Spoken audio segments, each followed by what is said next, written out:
Back on the Juice on the Cuse podcast, Wes Chang here with you, and we've got one of our favorite guests on the program today, Andrea Adelson from ESPN and the ACC Network show Insider Access, which will be available on the ACC Network and all podcast platforms starting August 28th. Andrea, thank you so much for coming back on the program now in our 13th year, 13, that's right, year of doing the podcast together. How are you? I'm great. And, 13 is a lucky number because I grew up in Miami and my favorite player was Dan Marino. So I've always loved the number 13, of course, Taylor Swift, 13. It all works out. This is going to be a great year, Wes. Thanks for having me again. Yes, absolutely, Andrea. We'll get you started on this one. We're less than 2 weeks away from the start of the college football season. It seems like things are back to normal. Clemson projected to be at the top of the ACC once again. Do you see that happening, and who are the biggest challengers? I do. I picked Clemson to win the ACC. Now, I will add a caveat to that. A lot of times I'm wrong about these things, but I feel really good about this prediction just because of what Clemson has coming back, cough, cough, essentially everybody who was a contributor last year. Now, obviously, they've had some turnover at the running back position, but when you look at Cade Klubnik coming back, a group of receivers that is probably their best since Trevor Lawrence was there. I think maybe potentially the best offensive line they've had under Dabo Swinney. Defensively, the additions they made from the portal, obviously Peter Woods, TJ Moore coming back. The linebackers are strong. I think they've got the best secondary in the ACC. And then they have that playoff experience from a year ago. One of the things I talked to the players about when we were in Charlotte for ACC kickoff was, did it feel like you needed to make the playoff to kind of believe that you guys can do it, as strange as that may sound? The Clemson had that run of 6 straight playoffs and then they hadn't made it. And then there were all these questions about what's happened to the program. Is Dabo lost a step? Is the program kind of fallen behind because they don't want to be modern and use the portal? I think last year gave them that confidence and belief that, no, we're Clemson. We can do this. And I think that has propelled them through this offseason. That's why I think they're the heavy favorite. But in terms of challengers, Miami, I think, is a team that is among the most talented in the conference, right behind Clemson there. SMU brings back a lot of guys from their team, including their quarterback, Kevin Jennings. I like Louisville. They were my number 2 pick behind Clemson when we did our preseason poll at ACC kickoff. Love what Jeff Brom has done with his quarterback since he's been at Louisville. I think he's got the most talented one in Miller Moss, who's a transfer from USC, the best running back duo in the conference. And in terms of teams that may sneak up, this may lead to the next question. Pitt is a team, and Duke. Those are 2 teams I'd keep an eye on.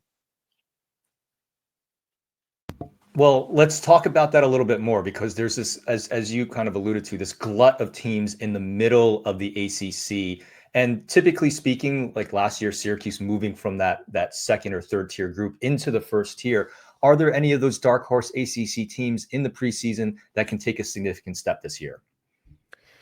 Well, before I get to Pitt and Duke, I want to mention Georgia Tech, because I think that's another team that has gotten some hype as a potential dark horse in the conference with who they have coming back. Haynes King playing basically with one healthy shoulder, and it wasn't his throwing shoulder last year, and what they were able to do. Jamal Haynes coming back. They also have a really strong offensive line and an All-American and Keelan Rutledge anchoring that unit. Made some changes defensively at defensive coordinator. They want to be able to be more aggressive and rush the passer a little bit better than they did a year ago. I think stopping the run is also one of the things they feel like they can be better at this year. But this is a program that has made headlines for some of the upsets that they've pulled under Brent Key, but then they don't win the games on paper that they're supposed to win. And so finding that level of consistency this year so they can go from a 7-win team to a 9-10, potentially 11-win team, I know is a huge priority for them, and something that Brent Key has really taken to heart, because he doesn't like the peaks and valleys that we've seen from them. He wants them to finish games like Georgia, for example, and not just come so close. So that's a team. They open at Colorado. To me, that's a big statement game for Georgia Tech to prove and to show, hey, we're here. And if they win that game, now what are they going to do to build off of that? So that's one team.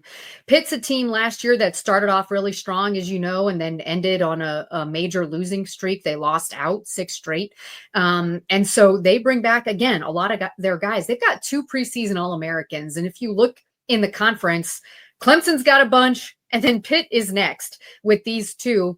And Kyle Lewis, their linebacker, and Des Reed, their all-purpose player starting running back. Eli Holstein is back. They feel really good about what they've done at receiver with the offensive line and with their defensive front. And so that's a team that I feel good about having a better year.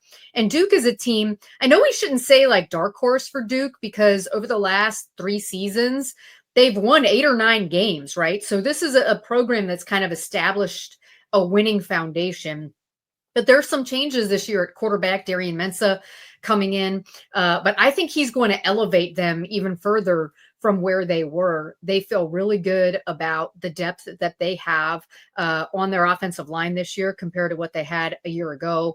They feel good about the players they added at receiver. They like that Darian is a dual threat, can get them out of trouble a little bit if things break down in the pocket. That's something that was missing a year ago at Duke. And now in year 2 in this defense under Manny Diaz, the players that I talked to at kickoff believe they can take another step forward. And this was already one of the better defenses in the conference. They've got a preseason All-American in Chandler Rivers at corner, really good players coming back on their defensive front in VJ Adams and Wes Williams. So that's another team to pay attention to as well. So Andrea, you actually mentioned something that segues again great into my next question, which is you mentioned Georgia Tech going into Colorado. I also have Clemson and LSU among the games that I've circled for my calendar on the ACC schedule this fall. Any others, including the Clemson LSU game, that you think are worth watching? Well, week 1 has a lot of them because the ACC has not been shy about playing tough non-conference games. Folks in Syracuse know this with who they're opening against in Tennessee. That's a big game. Virginia Tech, South Carolina is a big game. You know, Shane Beamer going against his dad's old program. And then we've got, as you mentioned, Clemson LSU, which I think can set the tone for the conference, but Alabama, Florida State, albeit that one is in Tallahassee. Usually Florida State plays those games at neutral site. But this is the first time they've hosted a team like Alabama in Tallahassee. And then albeit Miami, Notre Dame, which is in South Florida on Sunday.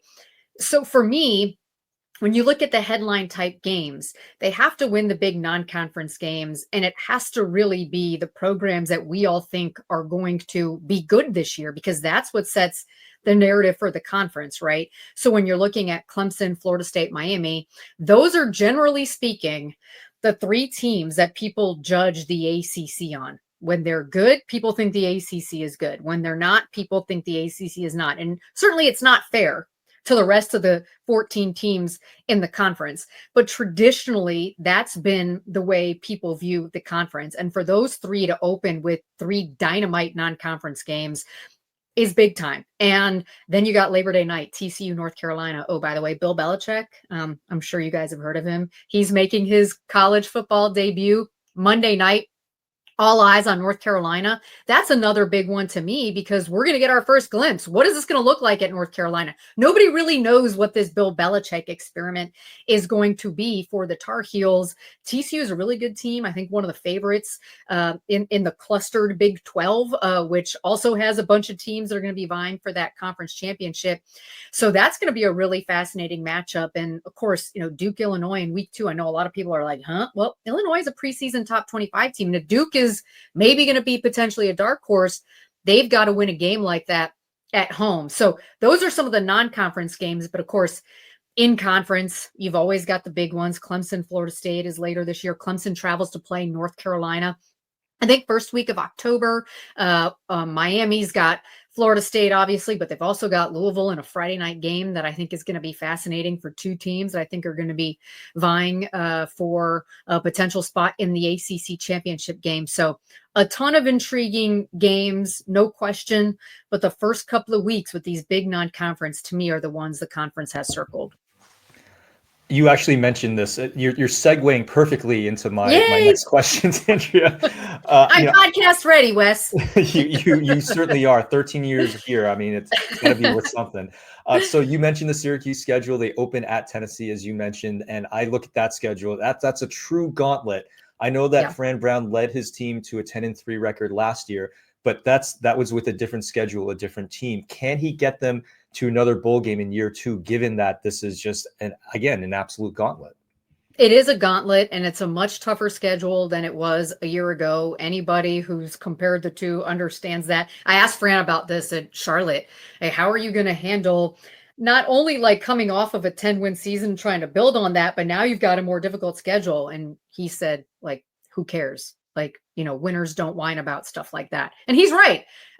Right now on paper, it looks like a gauntlet, but we don't know what the other teams are going to look like. Yeah, we have a good idea that they're going to be playing some of the teams we believe are going to be the stronger teams in the conference, that Tennessee should be really good after making a playoff appearance, but they've got a new quarterback. I mean, we don't know how that transition is going to be for them now, starting a guy who comes from a lower level FBS program. And Joey Aguilar, yes, he spent a semester at UCLA and they traded their quarterbacks, but we have no idea what that is going to look like for Tennessee. So yeah, it might look hard or daunting on paper. Let's see how this whole thing plays out. I think I've nailed my bowl predictions over the last, I think I've 5 straight years or so, maybe 6, where I've gotten it right. So I'm not sure a 10-win season can be replicated because of what we just said. And I think we all felt really good about Kyle McCord coming in because of the connections he had, his understanding with Coach Nixon, the offensive coordinator, some of the players they had coming back, and Trevor Pena and Aronde Gadsden, right? Like, there were some major players coming back for Syracuse that made you feel really good. This is going to be a bowl team. I think there are more question marks this year, but the foundation that Fran has laid, the culture that he's laid, his quest to bring a championship back to Syracuse, it is infectious. I think that is translated across the board to the entire program. He's got players there who have an understanding of what it takes to not just win, but play the way Fran Brown wants them to play. The coaching staff came back virtually intact, which I think is good for consistency. So Steve Angeli's got some of that Power 5 playing experience, and maybe not the same starting experience as Kyle McCord, but I think he fits this offense and what they like to do from where he comes from. So I'm going to say, yes, this is a bowl team. Maybe not 10 wins, but certainly I think this is a team that's going to continue in the right direction under Fran Brown. And by the way, let's say they don't match the 10. This can still be an improved team over what we saw a year ago. And I think that's one thing to keep in mind, right? Like, 10 wins has been this number that people look like, and that's an unbelievable benchmark season. And it absolutely is.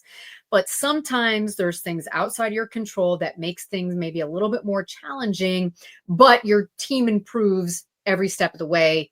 And I think there's the potential for that for Syracuse in year 2 this year. So I'm calling it now. This is absolutely a bowl team this year. Andrea, I believe you're actually 7 for your last 7, so you're not even giving yourself enough credit. Lucky 7. Woohoo! Speaking of lucky numbers. And Andrea, we'll get you out of here on this one. I mentioned this at the top of the show, but you've got a new television show. I want you to tell us about Insider Access and what we can expect from it starting August 28th.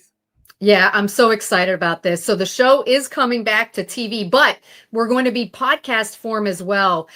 So folks, you can look us up, Inside Access, wherever you find your favorite podcast. You can subscribe to that now. First episode drops August 28th. We're going to have a huge ACC season preview. We're going to have some special guests, including Bill Connolly, who's our expert at ESPN.com, and diving into some of those numbers, and a couple of others that are going to take us through into week 1. So it's a great time. Co-hosted with my colleague and good friend David Hale. We've been covering this conference for over a decade now, so we like to bring our knowledge, but also some of our humor and hijinks to make the show must-watch TV or must listen now wherever you find your podcast. So check it out.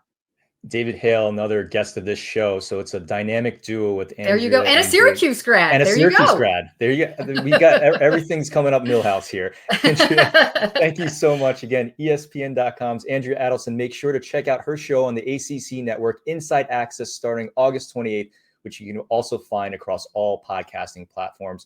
Andrea, one of our longest running guests. We appreciate your time as always. Enjoy the college football season. Hope to speak to you in December if Syracuse makes a bowl game, and we'll chat with you soon. They will make a bowl game. Can't wait to talk to you in December, Wes. Thanks, Andrea. Take care. Thank you.